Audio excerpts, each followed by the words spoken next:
In the year 1928, a man is camping in the Karakoram Mountains in India. Suddenly a mysterious glowing thing appears outside his camp and he decides to take a closer look, only to discover a giant light ball covered by a thin layer of ice. After staring in awe for a moment, the man tries to hit it with his pickaxe, which immediately makes him fall and faint as the sphere glows brighter. When he wakes up moments later, he discovers the sphere is gone and there's a weird-looking scar on his body. Years pass and it's now 2008. An astrobiologist named Helen teaches at Princeton University before going home to her stepson Jacob. The boy has been distant since his father died, but Helen still cares for him deeply. Suddenly Helen gets a phone call from an unknown person, who tells her that a car is coming for her. At that moment, the police surround the house and an FBI agent knocks on the door to tell Helen she must come with him now. He refuses to explain anything and Helen doesn't want to leave Jacob alone, but fortunately the neighbor comes to see what's going on and Helen can leave Jacob with her. Afterward, Helen is taken away in a car, but the FBI agents still refuse to answer her questions. Eventually they arrive at an airfield, where Helen boards a helicopter full of scientists from different fields, like a nuclear physicist and a civil engineer. Just like Helen, all these scientists were taken from their homes without an explanation. Moments later, the group arrives at the Linwood Military Academy in New Jersey, and the military asks everyone to leave their cell phones at the entrance. Helen acts quickly and hides her phone under her clothes before she's taken away by her old friend Michael, who put Helen on the vital list because of her work with a famous doctor called Carl. Then Michael gathers all the scientists in a room to do a presentation on the current situation. It turns out an unidentified object from space is approaching Earth following an unconventional trajectory, and according to their preliminary calculations, the object will inevitably collide with the planet. Because of its huge speed, it is impossible to shoot it down, so the government has decided to form an emergency response team that must deal with the consequences of this catastrophe. The team only has a little over an hour before the cosmic object crashes on Manhattan and kills around 8 million residents. After the meeting, Helen locks herself in the bathroom to call Jacob and tell him to hide in the basement, although she doesn't give him the details. Her conversation is overheard by one of the soldiers, but instead of arresting her, she asks to borrow the phone because she wants to call her family too. Afterward, the scientists travel to the site where the object will impact and quickly get alarmed because the object can't be identified and the rocket launch system is blocked. Terrified, they hold hands and count down the last few seconds, but to their shock, nothing happens. At that moment, they see through the window a bright ball of light slowly approaching Earth until it lands in the middle of Central Park, causing people to run away in terror. The scientists immediately put on protective suits and carefully approach the glowing sphere, feeling like there's something in the air around them, perhaps electromagnetic waves. Soon the police and the military show up with weapons and surround the area, and at that moment, a light begins glowing brightly on the sphere as an alien creature emerges to meet them. Helen slowly approaches the alien and he extends his hand to her, but when she tries to reach back, a shot is fired and the alien falls into her arms, visibly bleeding. Suddenly a huge creature appears out of the light and uses its powers to take away electricity in the area and incapacitate every piece of machinery. It also emits a terrible ultrasonic sound that stuns everyone's ears. Then the creature reaches for the wounded alien, but the alien stops it with a mere gesture and the robot immediately shuts down, allowing machinery to go back to normal. Afterward the injured alien is taken to a military laboratory, but the medics don't know how to treat an unknown creature, and they lose so much time that the alien begins getting worse.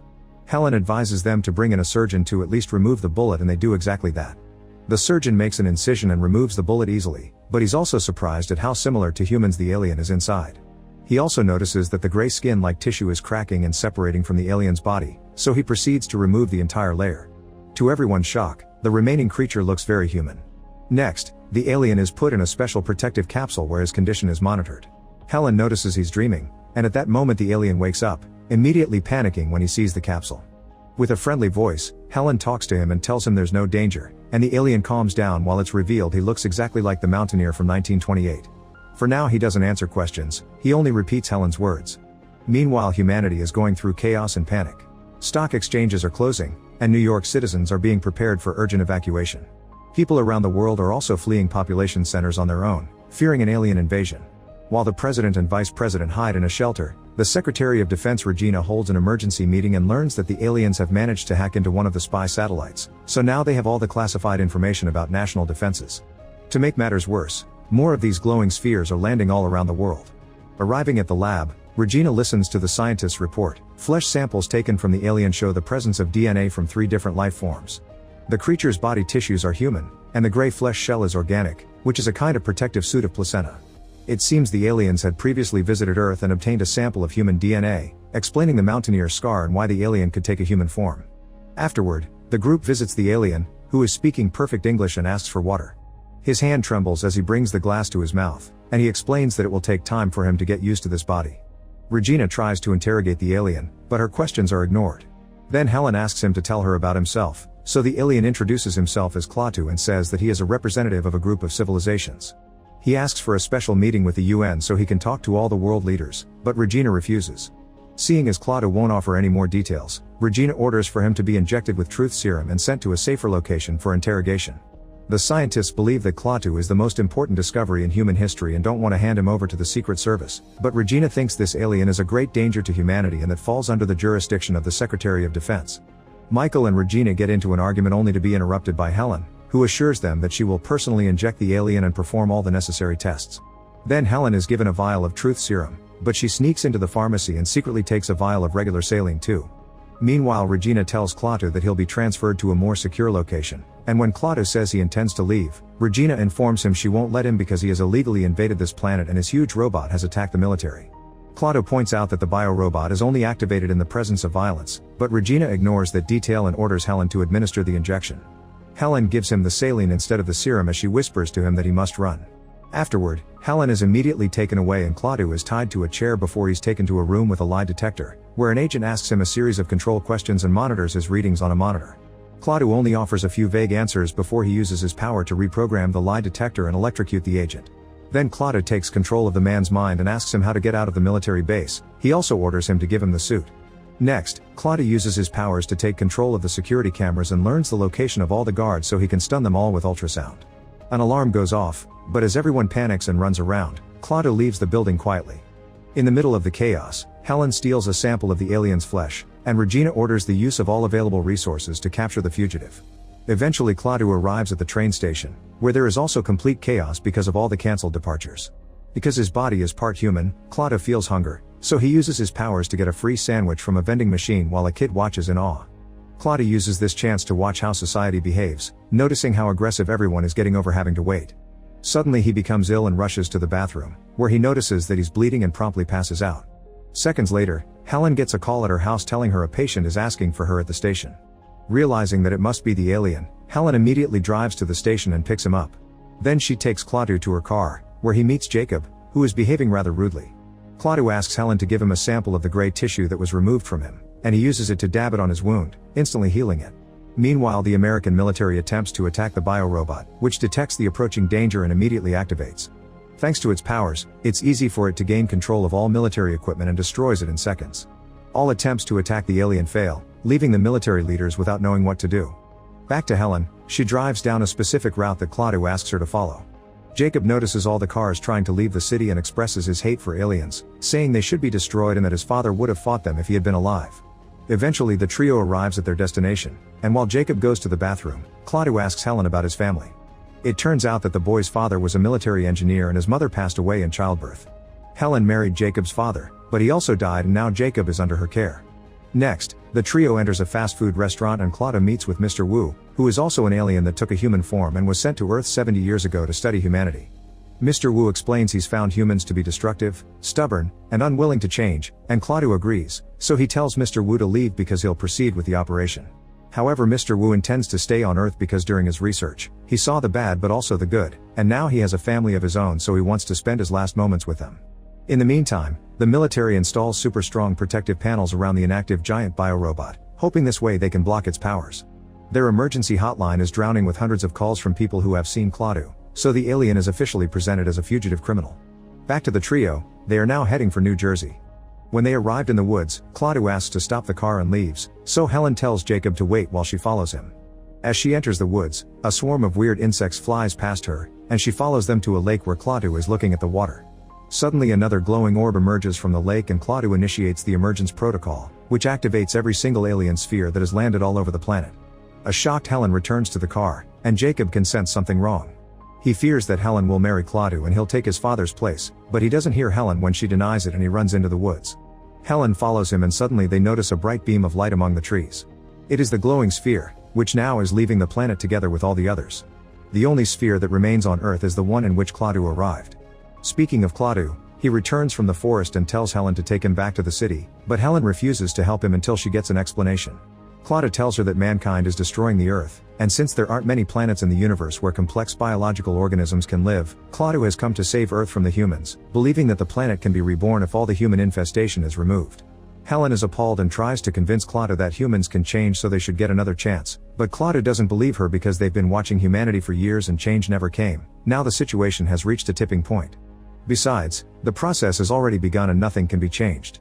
At that moment, a policeman drives by and stops as soon as he recognizes the wanted man.